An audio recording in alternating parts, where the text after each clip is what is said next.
হয়ে গেছে গরমের শুরু, নিয়ে এসেছি শরবতের গুরু। আসসালামু আলাইকুম, হাই দেয়ার, কেমন আছেন সবাই? রমজান মাস চলে এসেছে, তার সাথে সাথে খুব কিন্তু গরমও পড়ছে। আর এই গরমে নিজের মনকে সতেজ ও ঠান্ডা রাখতে এবং শরীরকে ভালো রাখতে সবারই খাওয়া উচিত বেল। আর আজ আপনাদেরকে বেলের লাচ্ছি তৈরি করে দেখাবো। প্রথমেই দরকার হবে আমাদের এখানে বেলের পাল্প বা বেলের কাঠ। আমি এখানে হাফ কাপ বেলের কাঠ নিয়েছি। কিভাবে বেল থেকে বেলের কাঠ বের করতে হয় আমি ডিসক্রিপশন বক্সে লিংক দিয়ে দেব, আপনারা দেখে নেবেন।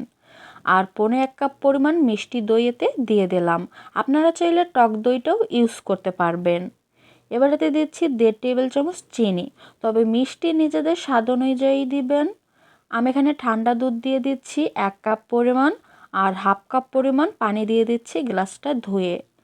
এখন ঢাকনাটা দিয়ে আমি এটাকে ব্লেন্ড করে নেব। আপনারা চাইলে একটা হুইস্ক দিয়ে এটাকে হাতেও কিন্তু গুলে নিতে পারেন, কিন্তু ব্লেন্ডারে করলে এটা একটু তাড়াতাড়ি হয়ে যাবে, এর জন্য আমি ব্লেন্ডারে তৈরি করে নিচ্ছি। সো 2-3 বার প্রেস করে এটাকে ব্লেন্ড করে নিলাম।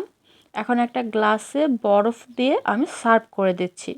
মাত্র 3টা উপকরণ আর দারুণ একটা ইয়াম্মি রেসিপি। এটা একবার ট্রাই না করে দেখলে কিন্তু আপনারা সত্যিই মিস করবেন। তাই অবশ্যই রমজানে বানিয়ে নেবেন। আল্লাহ হাফেজ।